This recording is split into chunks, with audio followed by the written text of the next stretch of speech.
analysts calling this a knee-jerk reaction and ultimately maybe some lofty expectations. But are you like Bill? Are you still seeing the consumer spending right now? We are. We really are. He's exactly right. I couldn't agree more. U.S. consumer has been resilient. They found new things to buy, new things to be excited about. We're seeing really strong growth. We just posted 36% GMV growth, and that's a third quarter in a row acceleration. So the rumors of U.S. consumer decline are somewhat exaggerated, it seems. And look, maybe it's lofty expectations. I'm sure you're going to tell me you don't check in on the shares very much. But when you do see sentiment like this on the back of your numbers, what do you think investors are shying away from? Is it competition? You know, hard for me to tell. I try not to check too often. I primarily care about it from the point of view of the team feeling that their hard work is actually understood by the market. And I think it took our consumers and our merchant partners about a decade to fully grasp just how different and how accretive we are to their sales and just how powerful this whole new idea is. And then it just happened. And so, you know, they say slowly at first, then all at once. That's my hope for the market. Max, hello. Let's talk about Costco. You have this arrangement with Costco to allow a Costco customer to pay over time.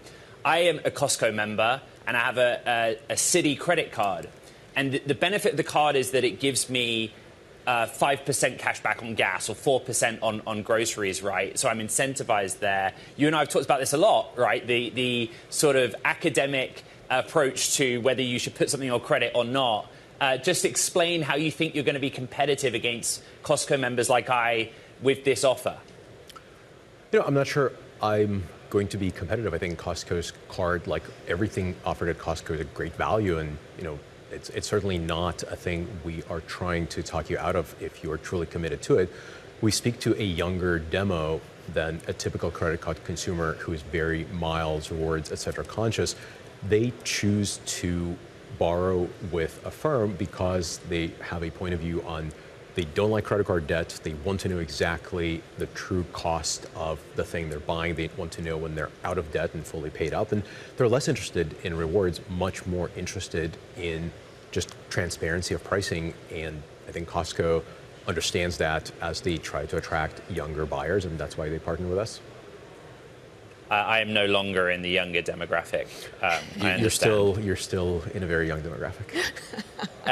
Max, you know, the performance, you know, the top end of the guide was above consensus. Just where were the specific elements of strength for you? Is there anything you're doing on the technology side that's giving you a real advantage?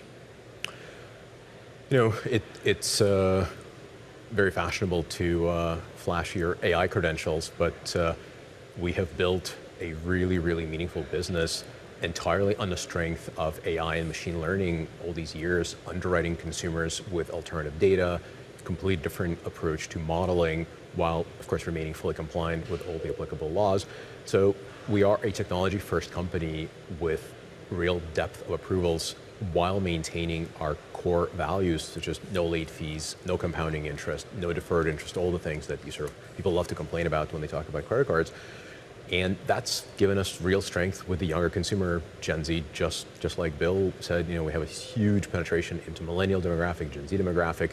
That's what retailers come to us for. They want to attract this younger buyer who really does differentiate between, hey, I don't want to revolve. I don't want to think of this as a buy now, pay forever, which is, you know, what credit cards are. Yeah. Is that younger demographic, is any of your demographic starting to use you more because of the economic uncertainty? Is that what you actually anticipate going forward? It doesn't appear to be that way. I don't think we are gaining share because of economic uncertainty. You know, TBD, we're living in volatile moments, so who knows what's going to happen next. But right now, our consumer comes to us more than anything for the clarity and the transparency. But most importantly, I think we are seeing increased growth right now because of all the 0% offers that we're seeing, that we're putting into the market right now.